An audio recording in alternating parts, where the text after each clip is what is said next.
और अच्छी खबर यह है कि पेशावर हाई कोर्ट ने केपी के बिजली सार्फिन को बड़ा रिलीफ दे दिया। फ्यूल चार्जेस की वसूली रोक दी गई।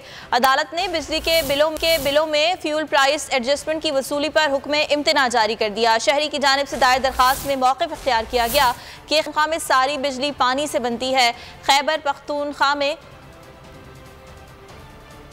पानी से बिजली बनाई जाती है, जबकि सरप्लस बिजली वफाकी हुकूमत को दी जाती है। केपी सार्फिन से फ्यूल चार्जेस की वसूली गैर कानूनी है, क्योंकि खैबर पख्तूनख्वा बिजली के पैदावारों में खुद कफील है और सिर्फ उन इलाकों से ये वसूली होनी चाहिए। दरख्वास्त पर अदालत ने फ्यूल प्राइस एडजस्टमेंट की वसूली को रोक दिया। मुत्तल्लिका हुक्काम से जवाब भी तलब कर लिया।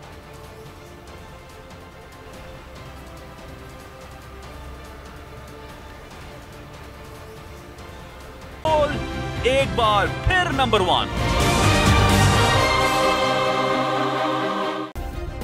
सब्सक्राइब करें और बेल दबाएं ताकि कोई खबर रह न जाए।